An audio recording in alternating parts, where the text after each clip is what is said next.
মৰমৰ ছাত্ৰ-ছাত্ৰীসকল, মই আজি তোমালোকৰ বাবে লৈ আহিছোঁ তোমালোকৰ পাঠ্যক্ৰমত সন্নিৱিষ্ট হৈ থকা প্ৰশস্তি নামৰ কবিতাটিৰ কিছু প্ৰশ্ন উত্তৰ।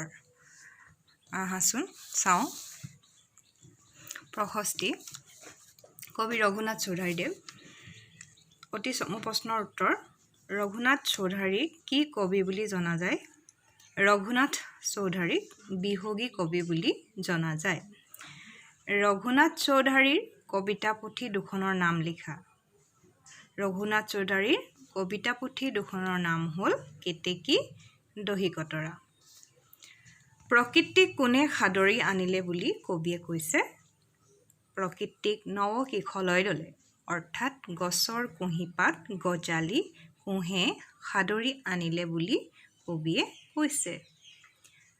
মন্দিৰৰ উপেক্ষিত কি ফুলে প্ৰেম পৰিমল যচা বুলি কবিয়ে কৈছে? মন্দিৰৰ উপেক্ষিত ৰবাব টেঙাৰ ফুলে প্ৰেম পৰিমল যচা বুলি কবিয়ে কৈছে। জল, স্থল আৰু ক'ত দেৱতাৰ মহা অভিযান চলিছে? জল, স্থল আৰু অন্তৰিক্ষত দেৱতাৰ মহা অভিযান চলিছে। মহামহিমৰ গান কিহে গায় বুলি কবিয়ে কৈছে? মোহন কৃষক বেণুৱে, কৃষক বাঁহেৰে তৈয়াৰী এবিধ বাদ্যৰ শব্দ, মহামহিমৰ গান গায় বুলি কবিয়ে কৈছে। পিছলৈ গৈছোঁ। কবিতাটোত কবিয়ে প্ৰকৃতিৰ কি বস্তু টানি আনিছে লিখা। কবিতাটোত কবিয়ে প্ৰকৃতিত উপলব্ধ অন্তৰিক্ষ নাইবা আকাশ, সূৰ্য, জল, স্থল, গছ লতিকাৰ কুঁহিপাত গজালি, কোঁহ, পুষ্প, চৰাই চিৰিকটি আদি বস্তুৰ কথা টানি আনিছে। কবিতাটোত কিয় আৰু কাৰ প্ৰশস্তি কৰিছে? প্ৰশস্তি কবিতাটোত কবিয়ে প্ৰকৃতিৰ বৰ্ণনাৰ মাজেৰে সুন্দৰৰ আৰাধনা আৰু শান্তিৰ সন্ধানৰ মাজেৰে সৃষ্টিকৰ্তাৰ সন্ধান কৰিছে।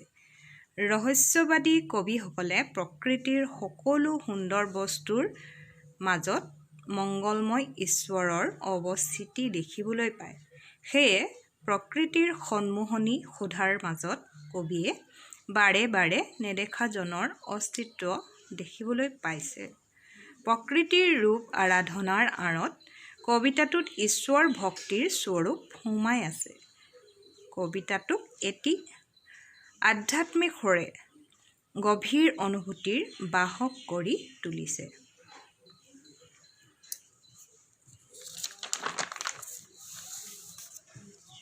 প্ৰকৃতিৰ সৌন্দৰ্যৰ গুণানুকীৰ্তন কৰি কবিয়ে পৰম সুন্দৰৰ সন্ধান পাইছে। সেয়েহে কবিয়ে প্ৰকৃতিৰ সৌন্দৰ্যৰ মাজত চিৰ সুন্দৰৰ অস্তিত্ব অনুভৱ কৰি তেওঁক আৰাধনা কৰিছে। পিছৰ প্ৰশ্নটো। কবিতাটোত প্ৰকৃতিৰ সুধাৰ মাজত কিদৰে সুন্দৰৰ আৰাধনা লুকাই আছে বিৱৰি লিখা। প্ৰশস্তি কবিতাটোত কবিয়ে প্ৰকৃতিৰ অপৰূপ সৌন্দৰ্যৰ বৰ্ণনা দাঙি ধৰিছে। পুৱাৰ বেলিৰ পোহৰে যেন প্ৰকৃতিক ন সাজেৰে সজাই তুলিছে। জল, স্থল, আনকি অন্তৰিক্ষও জিলিকি উঠিছে। গছ বন তথা চৌদিশে ফুলি উঠা ফুলবোৰৰ প্ৰাণ আনন্দেৰে ভৰি পৰিছে। চৰাই চিৰিকটিবোৰে সকলোতে যেন সুমধুৰ ছন্দতে গীতৰ লহৰ তুলিছে। কবিৰ মতে সুন্দৰ বস্তু মাত্ৰেই যেন এক মংগলময় শুভ শক্তিৰ আলয়। চৰাই চিৰিকটিবোৰেও যেন দেৱতাৰেই সন্ধান কৰিছে। প্ৰকৃতিৰ সন্মোহনী সুধাৰ মাজত তেওঁ দেখা পাইছে নেদেখাজনৰ অস্তিত্ব। তেওঁ অমৃতৰ সন্তান মানুহক কালৰাত্ৰিৰ শেষত মুক্তিপথৰ সন্ধান কৰিবলৈ আহ্বান জনাইছে। তন্দ্ৰা ত্যাগ কৰি চিৰ সুন্দৰৰ ৰূপ ধ্যান কৰিবলৈ কৈছে। এইদৰে কবিতাটোত প্ৰকৃতিৰ অপৰূপ সুধা বৰ্ণনাৰ মাজেৰে কবিৰ চিৰ সুন্দৰৰ আৰাধনাৰ সুন্দৰ প্ৰতিফলন ঘটিছে। প্ৰশস্তি কবিতাটোৰ মূল ভাৱ লিখা। কবি ৰঘুনাথ চৌধাৰীদেৱে প্ৰশস্তি নামৰ কবিতাটোত প্ৰকৃতিৰ সৌন্দৰ্যৰ বৰ্ণনাৰ মাজেৰে সুন্দৰৰ আৰাধনা কৰিছে। প্ৰশস্তি শব্দৰ অৰ্থ আৰাধনা বা গুণানুকীৰ্তন কৰা। প্ৰকৃতিৰ ৰূপ আৰাধনাৰ আঁৰত কবিতাটোত ঈশ্বৰ ভক্তিৰ স্বৰূপ সোমাই আছে। সৃষ্টিকৰ্তাৰ সন্ধানে কবিতাটোক ৰহস্যবাদী ধাৰাৰ ওচৰ চপাই নিছে। পুৱাৰ সূৰুযে দশোদিশ উদ্ভাসিত কৰি প্ৰকৃতিক ন সাজেৰে সজাই তুলিছে। গছে বনে কুঁহিপাত ওলাইছে। চৌদিশে ফুলি উঠা ফুলবোৰৰ প্ৰাণ আনন্দেৰে ভৰি পৰিছে। চৰাই চিৰিকটিবোৰে সুমধুৰ ছন্দত সংগীতৰ লহৰ তুলিছে। চৰাই গীতে জল স্থল আকাশ সকলোতে যেন দেৱতাৰহে সন্ধান কৰিছে। কবিয়ে অমৃতৰ সন্তান মানুহক কাল ৰাত্ৰিৰ শেষত মুক্তিৰ পথ বিচাৰিবলৈ আহ্বান জনাইছে।